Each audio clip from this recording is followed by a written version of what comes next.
I think every country would argue that their immigration context is unique. I think the Maltese context is unique. It's certainly very particular.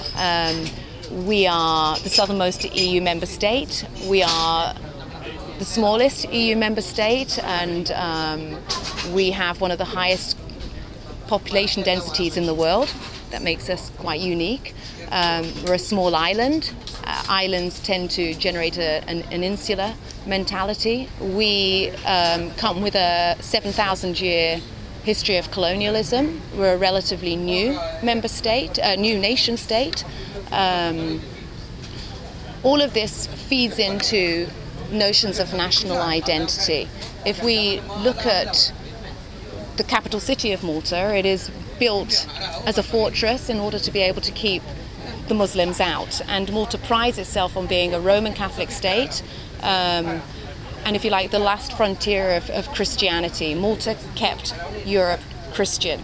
And I think this national narrative feeds into the discourse that is prevalent today. The African migrants in Malta form a small part of the migrant population, and yet if I use the term immigrant, people automatically assume that I'm speaking about sub-Saharan Africans, as if these were the only people that were living in Malta, and more to the point, the only people that are invading Malta. And here you start to see how history plays into the contemporary. It is discussed as if it is another invasion, and thereby a threat to the Maltese way of being.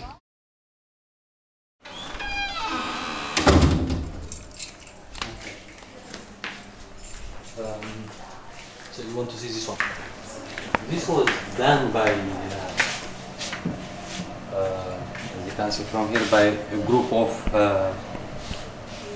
unaccompanied minors who arrived in Malta. They were in a center for unaccompanied minors, and it was made by them. Basically, it illustrates it's a good illustration. It illustrates about feeling your country, about the journey. So here you can see that there is a kind of war and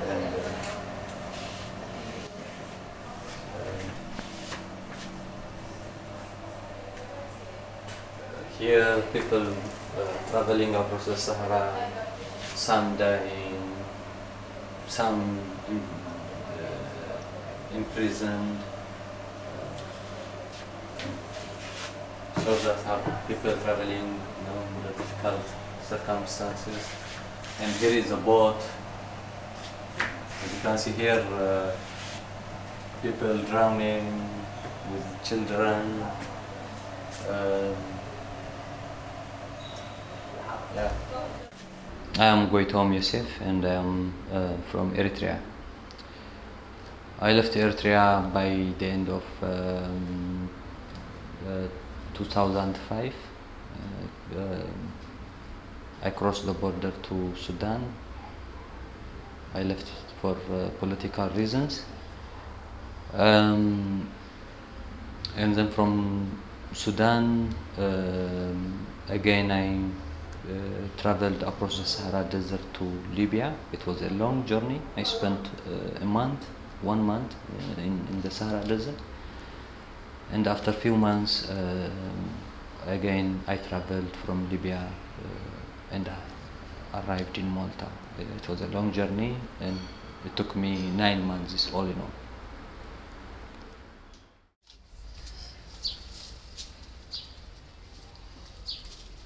The biggest groups that arrive in Malta are from Somalia and Eritrea originally.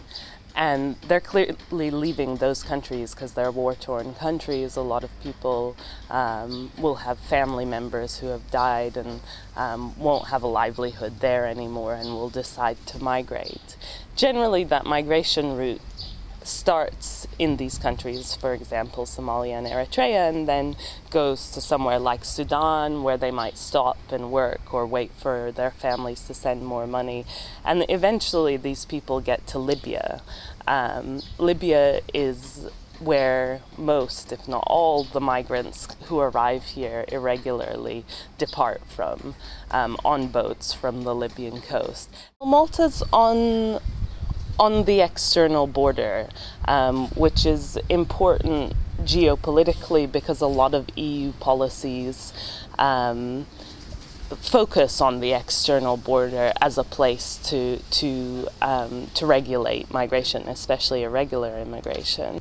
And so both of these factors mean that Malta and other countries along the external border play a kind of gatekeeper role in the European Union. The government here has had, for the last 10 years, a line on it where they say that the numbers arriving here are disproportionate to the numbers arriving in the rest of Europe, that Malta is a very small country and Malta can't cope with these numbers who are arriving.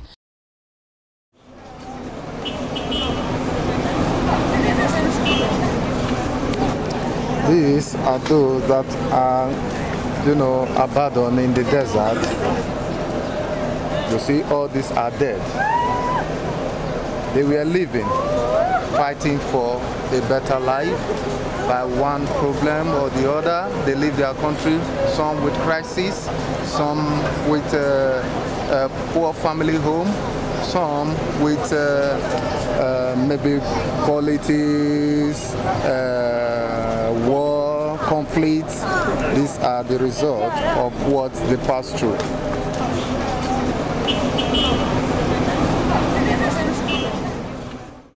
My name is Salvation Innocent Awehore.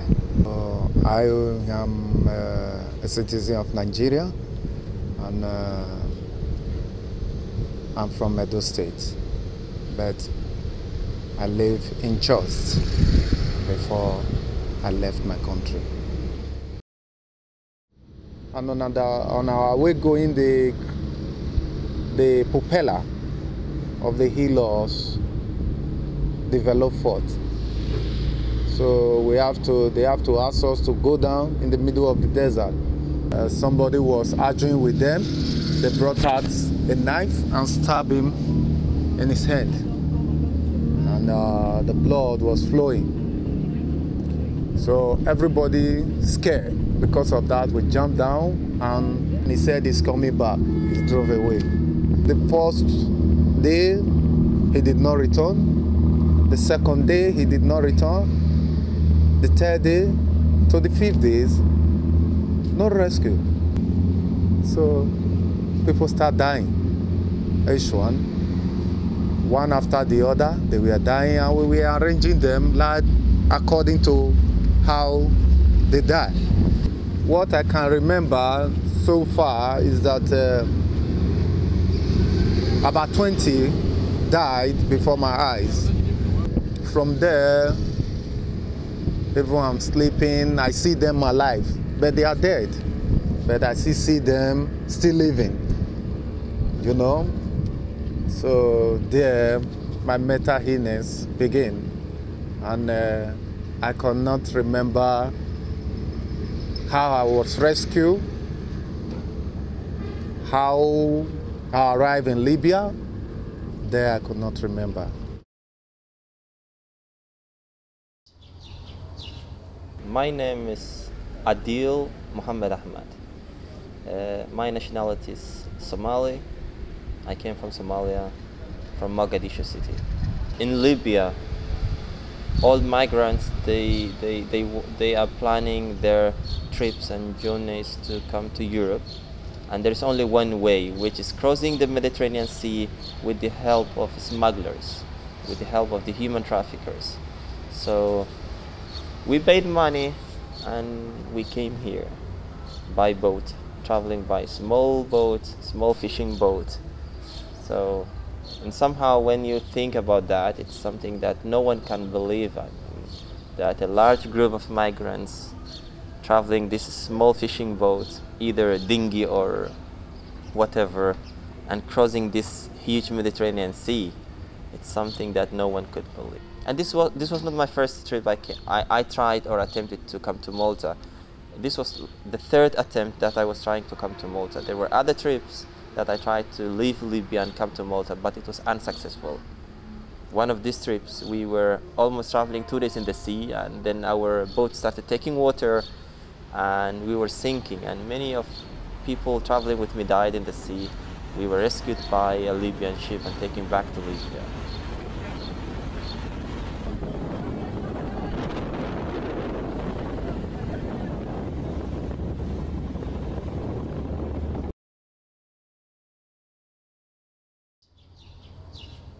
All illegal migrants who come to Malta without documents, without any papers, they are taken to the detention center. They spend time there in the detention between 10 to 18 months. We're like prisoners. We had nothing, you know, so that was our life. I mean, it was horrible life. You're a human being and you're just like put in a cage. To mention one center, there is a warehouse in Safi Detention Center. It's, as the name indicates, it's a big warehouse, which was initially built not for people. It houses 200, 300 asylum seekers at a time. The way things are, these are people. We are not. We are dealing with human beings. Detention is, you know, same like prison, no difference. You understand? I can say someone who crossed through the sea, you will find he's traumatized because of what he has experienced crossing the sea. So I think it's not a good idea of a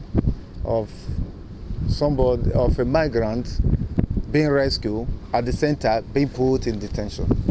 It's not a good idea.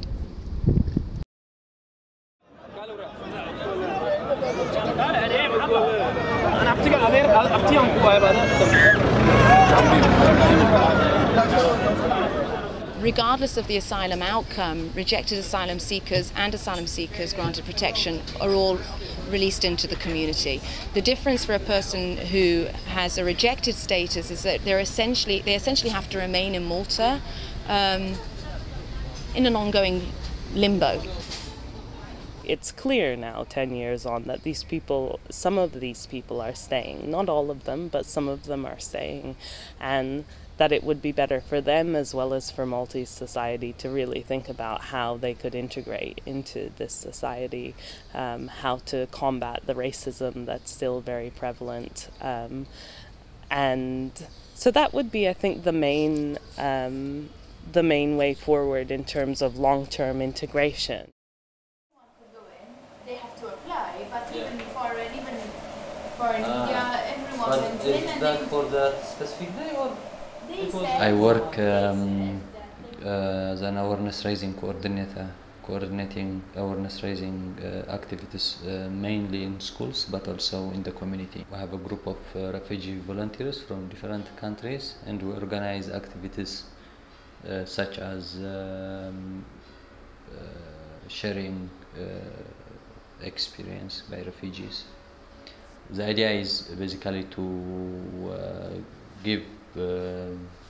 to provide an opportunity where refugees and the local population can come together and talk. At the moment, there isn't a clear policy with regard to integration of refugees in Malta. And there is a general attitude that migrants are here temporarily and should go somewhere else at some point. There is this kind of understanding. id-dar se noħroġ barra. Mela, Rashid, fil-ħodu. Tomorrow morning, it's in the future, right? My situation now is I'm trying to find a job, and at the same time, normally I'm furthering my education as well. When I leave, I never think of Malta. I never think of Italy. because my situation was, all I was thinking was wherever I know that is safe for me is where I will be. If permits, I will stay. But if not permits, I can go somewhere else. That is the main truth. But my intention for now is not to go anywhere as far as I have my peace.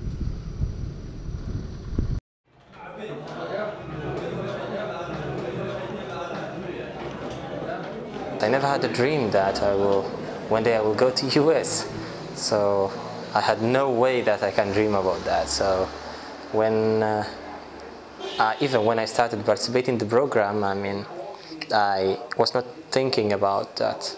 I mean, I will be accepted, and I knew that how it's difficult, going through all this procedure, and it took me many years, until I came the end of the procedure. And after my interview with the USCIS and the DHS, I received my approval that I am accepted as a refugee.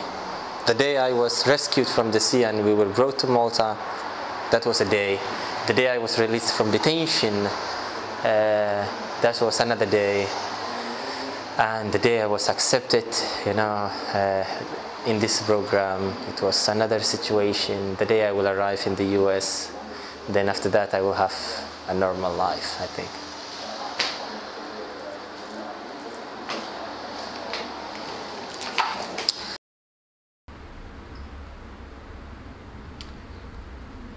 I just would like to say that to be a refugee is not easy.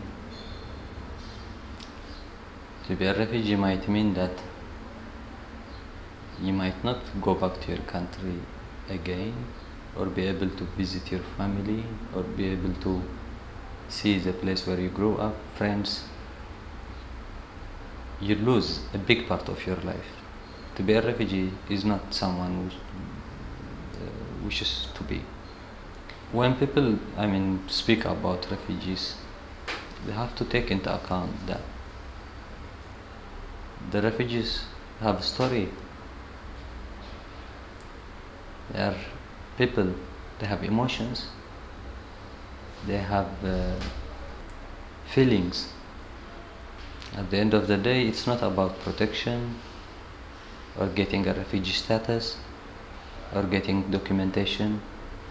It's about leading a normal life, about being a person with dignity, have family, and build a future. People have to take into account refugees at the end of the day are normal people, are individuals, and wish one day to be called normal person and remove this title of refugee.